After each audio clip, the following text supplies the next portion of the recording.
Hey guys, welcome back to my channel. In this video, we will discuss vomiting in pregnancy. See, we all knows कि जब HCG का level increase करता है pregnancy में तो vomiting ज़्यादा होती है. बट इनफर्टिलिटी स्पेशलिस्ट को तो ये प्रॉब्लम्स अच्छी लगती है कि वोमिटिंग हो रही है, क्योंकि वोमिटिंग तभी होता है जब एम्ब्रायो का इम्प्लांटेशन हो जाता है. ओके, एंड HCG उस टाइम में इंक्रीज कर रहा होता है इम्प्लांटेशन के टाइम में. सो इनफर्टिलिटी स्पेशलिस्ट को तो इससे इंटरनल सेटिस्फैक्शन होती है कि प्रेगनेंसी ठीक चल रही है. ओके, बट येस मदर को तो नोजिया एंड वोमिटिंग की वजह से बहुत ज़्यादा प्रॉब्लम हो रही होती है, मदर सफ़र कर रही होती है. Now see, vomiting in pregnancy is also called as also known as morning sickness. See, morning sickness होती है बट पूरे डे में कभी भी वोमिटिंग हो सकती है. ओके, सो ये एक रॉन्ग टर्म है बट ये काफ़ी यूज़ होता है, सो इसको तो आप हटा नहीं सकते हैं. तो what are the cause of vomiting in pregnancy? जो वोमिटिंग का जो कॉज है वो क्या होता है प्रेगनेंसी में? सो जो मोस्ट कॉमन कॉज है वो है इंक्रीज HCG. HCG का लेवल इंक्रीज करता है, इसकी वजह से वोमिटिंग होता है. Increase level of oestrogen progesterone की वजह से भी, इसके वजह से भी वोमिटिंग हो सकता है.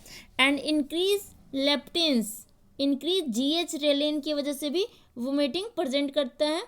And increase in placental growth hormone also play a role in vomiting during the pregnancy. Okay, सी, जब वोमिटिंग बहुत सीवियर हो जाती है ना, तब हम कहते हैं कि वोमिटिंग इतनी ज़्यादा हो रही है कि इवन पेशेंट खाना को देख तक नहीं पाती है, और इफ़ थोड़ा सा पानी भी लेती है ना तो उससे ज़्यादा उससे वोमिटिंग हो जाती है. Then we call it hyperemesis gravidarum. Okay, so when unrelenting means non stop nausea vomiting इस पेशेंट को अगर हो रहा हो, या फिर सीवियर वोमिटिंग हो रही हो and almost no intake of food और फ्लूइड है, मीन्स पेशेंट फूड या फ्लूइड कोई भी नहीं ले पा रही है, तो इसके कई सारे एट्रीब्यूटेबल कॉजेज होते हैं. इन्वायरमेंटल साइकोलॉजिकल कॉजेज भी हो सकते हैं.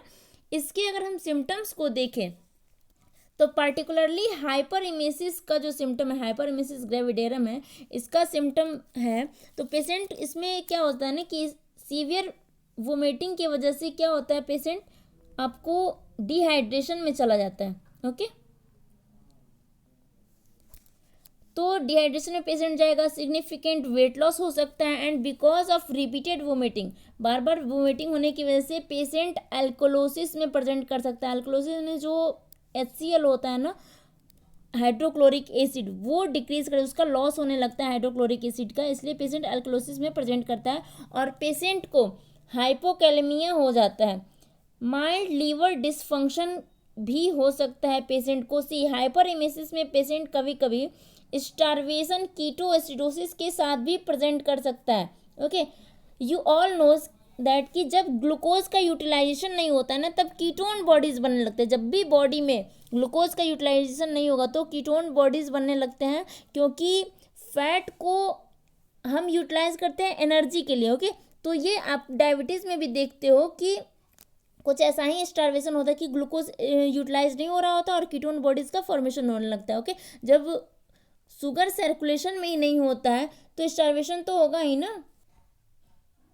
तो इस प्रेगनेंसी के केस में जब शुगर सर्कुलेशन में नहीं होता है, क्योंकि ग्लूकोज यूटिलाइज नहीं हो रहा है, तो मदर तो अपने आप को बचा लेती है, फैट को ब्रेक डाउन करने लगती है एनर्जी के लिए, और फैट ब्रेक डाउन से ही अपने आप को सेव कर लेती है. बट जो फैट ब्रेक डाउन हो रहे हैं, ग्लूकोज यूटिलाइज नहीं हो रहा है, शुगर यूटिलाइज नहीं हो रहा है ग्लूकोज के फॉर्म में, तो फिर कीटोन बॉडीज जो बनाने लगती है ना मदर, तो मदर तो बच जाती है, बट कीटोन बॉडीज जाकर फीटस को प्रॉब्लम करने लगते हैं. ओके, एंड ये ketone bodies these are not good for fetus. So ये जो डिहाइड्रेशन के कीटो एसिडोसिस की वजह से काफ़ी सारे प्रॉब्लम्स होते हैं. न्यूट्रिशन का लॉस होता है, वेट लॉस होता है.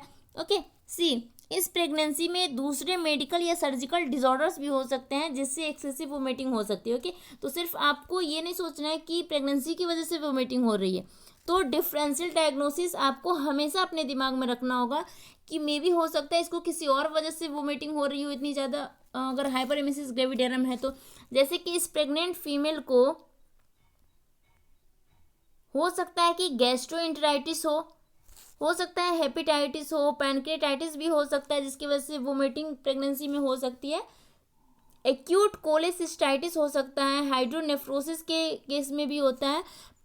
Peptic ulcer disease, okay, pyelonephritis. तो इन सब के कारण भी पेशेंट को एक्सेसिव वोमिटिंग हो सकती है प्रेगनेंसी के टाइम में, अगर ये प्रॉब्लम आते हैं तो तो इसलिए आपको इन सारे डिसऑर्डर्स को रूल आउट करना जरूरी होता है हाइपरेमेसिस ग्रेविडेरम के केस में। इफ ये वोमिटिंग प्रेगनेंसी में लेट अपियर होता है, ओके, तो फिर लेट प्रेगनेंसी के जो प्रॉब्लम्स हैं जो वोमिटिंग कर सकते हैं, ऐसे प्रॉब्लम्स जो वोमिटिंग करते हैं लेट प्रेगनेंसी में, उनको भी आपको रूल आउट करना होता है। So rule out the late pregnancy cause.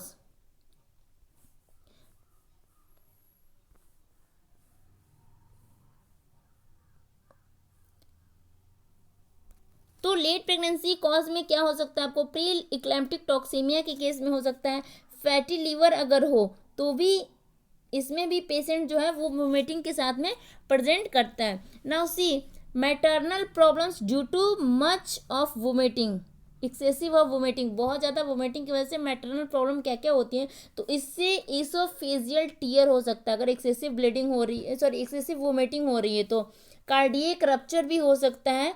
जो स्टोमक का पार्ट होता है ना उसमें रप्चर हो सकता है। काफ़ी सारी problems, to much of stretching and to much of vomiting in repeatedly reaching के वजह से हो सकता है।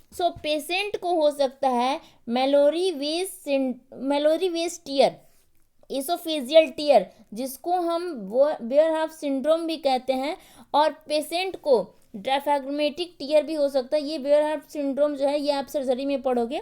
एंड इफ इतनी वोमिटिंग होगी, इतना वाटर लॉस होगा, तो acute tubular necrosis, acute renal injury, okay, ये दोनों भी हो सकते हैं।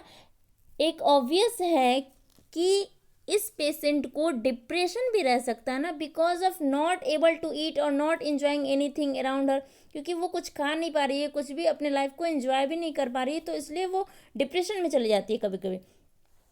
विटामिन डेफिशिएंसी भी हो सकती है, फॉर एग्जांपल जो स्पेशली विटामिन के की डेफिशिएंसी इसमें आपको देखने को मिलता है, ओके।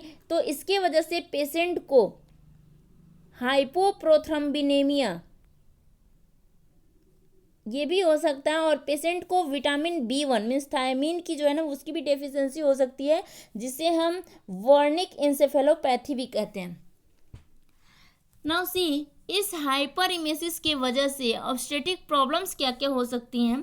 तो obstetric problems because of too much of vomiting too early in pregnancy can lead to abortion, जो काफ़ी कॉमन नहीं है, एबॉर्शन काफ़ी कॉमन नहीं है, बट ये प्रॉब्लम लेबर प्रीटर्म लेबर तो हो ही सकता है, एब्रॉप्शन होता है, प्री इक्लैम्प्टिक टॉक्सीमिया हो सकता है, ओके। तो ये सारे कॉजेज भी के साथ भी पेशेंट प्रेजेंट कर सकता है इन सारे के साथ में।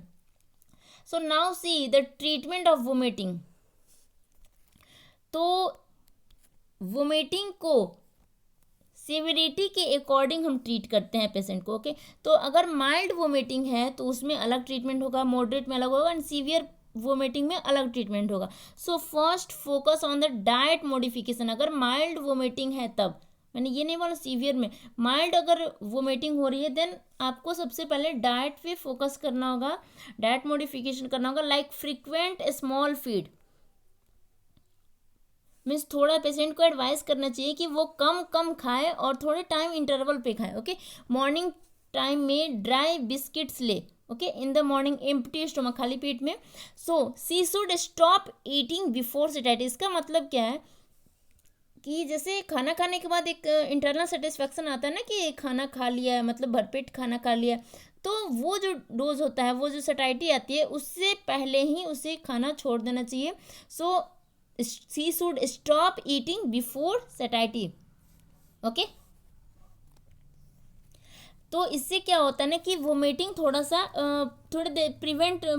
थोड़ा सा कंट्रोल रहता है, ओके। माइल्ड मेडिकेशन भी आप दे सकते हो इस पेशेंट को, अगर थोड़ा सा वोमिटिंग में रिलीफ उससे मिल जाए तो फिर और अच्छी बात है। तो माइल्ड जो मेडिकेशन होता है, तो इसमें मेडिकेशन हम देते हैं माइल्ड वोमिटिंग में, डॉक्सिलामीन देते हैं इसको, इसके साथ में आप B6 भी दे सकते हो, विटामिन B6 टैबलेट फॉर्म में।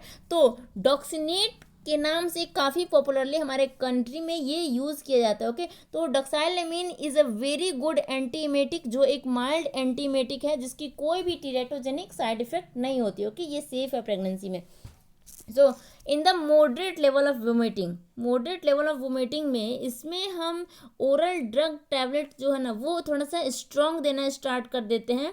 तो इसमें प्रोक्लोरपेराजीन जो होता है ये, या फिर प्रोमेथाजीन या मेटक्लोप्रामाइड, ओके। तो इन टैबलेट्स के साथ में ऑन्डेस्ट्रॉन भी ट्राई कर सकते हैं। तो ऑन्डेस्ट्रॉन को ओरल या रेक्टल दे सकते हैं। तो ऑन्डेस्ट्रॉन है ना वो हमारा लास्ट रिजॉर्ट होता है वोमिटिंग कंट्रोल करने के लिए, ओके। इसे रेगुलरली यूज़ नहीं करते हैं, इसको ओरल या रेक्टल दे सकते हैं। सी प्रॉब्लम सीवियर वोमिटिंग में ज़्यादा होती है। आप माइल्ड को भी कंट्रोल कर सकते हो, मॉडरेट को भी, लेकिन जो सीवियर वोमिटिंग है ना उसमें ज़्यादा प्रॉब्लम होती है। मीन्स सीवियर वोमिटिंग मतलब जो हाइपर एमेसिस ग्रेविडेरम है उसमें।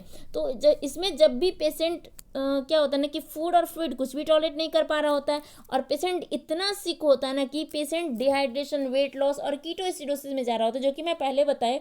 तो उसमें हम सीवियर वोमिटिंग में ये सारे ड्रग्स आईवी स्टार्ट कर देते हैं, क्योंकि अगर वो टैबलेट इनटेक करती है तो फिर वो भी तो वोमिटिंग में बाहर आ जाएगा ना। इसलिए इसमें जो सीवियर वोमिटिंग होता है इसमें हम आईवी स्टार्ट कर देते हैं। सो फर्स्ट हम आईवी हाइड्रेशन देते हैं पेशेंट को, क्योंकि सबसे ज़रूरी होता है कि पेशेंट का जो डिहाइड्रेशन है उसको ठीक करना, अदरवाइज पेशेंट की डेथ भी हो सकती है।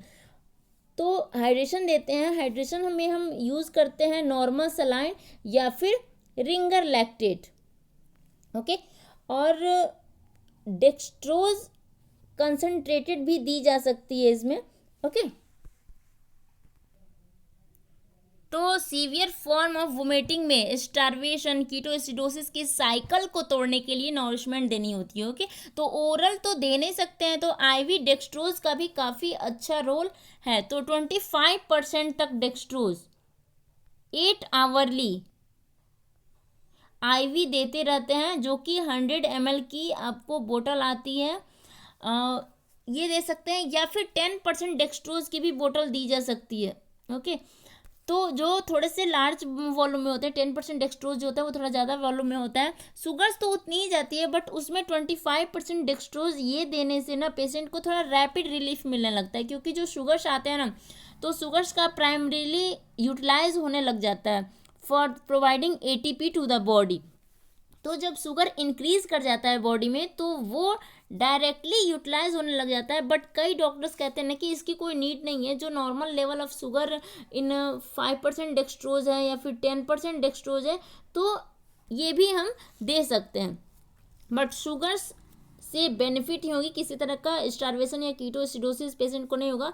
सो मेरे समझ से 25% डेक्सट्रोज दे देना चाहिए अगर हाइपरएमेसिस ग्रेविडेरम के साथ पेशेंट आता है तो, क्योंकि उसमें बहुत जल्दी पेशेंट थोड़ा सा रिकवर करने लगता है। साथ ही साथ आपको पेशेंट के urine output and blood pressure को भी स्ट्रिक्टली चार्ट करना होता है, ओके।